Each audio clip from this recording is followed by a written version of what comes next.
BRS పార్టీలో ప్రస్తుతం కేటీఆర్‌కు, హరీష్ రావుకు మధ్య కోల్డ్ వార్ నడుస్తున్న విషయం అందరికీ తెలిసిందే. ఆ మధ్యన కేటీఆర్ విదేశాల్లో ఉన్నప్పుడు కౌశిక్ రెడ్డి వ్యవహారంతో హరీష్ రావు ఫామ్‌లోకి వచ్చారు. రాష్ట్రం మొత్తం హరీష్ రావుకు మంచి ఫాలోయింగ్ పెరుగుతూ వచ్చింది.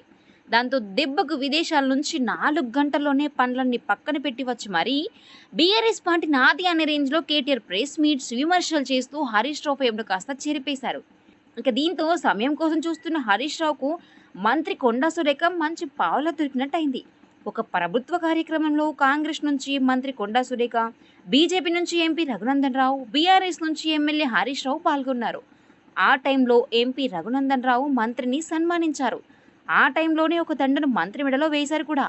ఆ ఫోటోను బీఆర్ఎస్ నేతలు సోషల్ మీడియాలో పెట్టి షాదీ ముబారక్, కళ్యాణ్ లక్ష్మి అంటూ ట్రోల్ చేశారు. మొదటికి ఫైర్ బ్రాండ్ అయిన మంత్రి కొండా సురేఖ ఈ ఇష్యూను చాలా సీరియస్గా తీసుకున్నారు. ప్రెస్ మీట్ పెట్టి ధమ్కి ఇస్తూనే చేశారు కూడా. దాంతో పొలిటికల్గా అది వైరల్గా మారేసరికి బీఆర్ఎస్ నుంచి కేవలం హరీష్ రావు మాత్రమే స్పందించారు.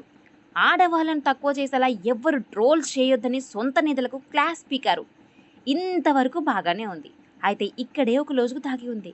అసలు హరీష్ రావు మాత్రమే ఎందుకు స్పందించారు, కేటీఆర్, కేసీఆర్ ఎందుకు ఖండించలేదు అనేది బిగ్ క్వశ్చన్. కేటీఆర్ని ఇరికించాలనే మంత్రి కొండా సురేఖ కలిసి పద్మ వ్యూహం గీశారని టాక్ నడుస్తోంది. అందుకే కేటీఆర్కి సమంతకు మధ్య సంబంధం ఉందని మంత్రితో విమర్శలు చేయించారట.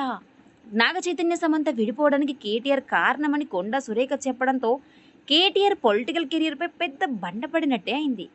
కేటీఆర్ను దెబ్బతీయడానికి హరీష్ రావు వెనుక రఘునందన్ రావు కూడా ఉన్నారనే టాక్ నడుస్తోంది.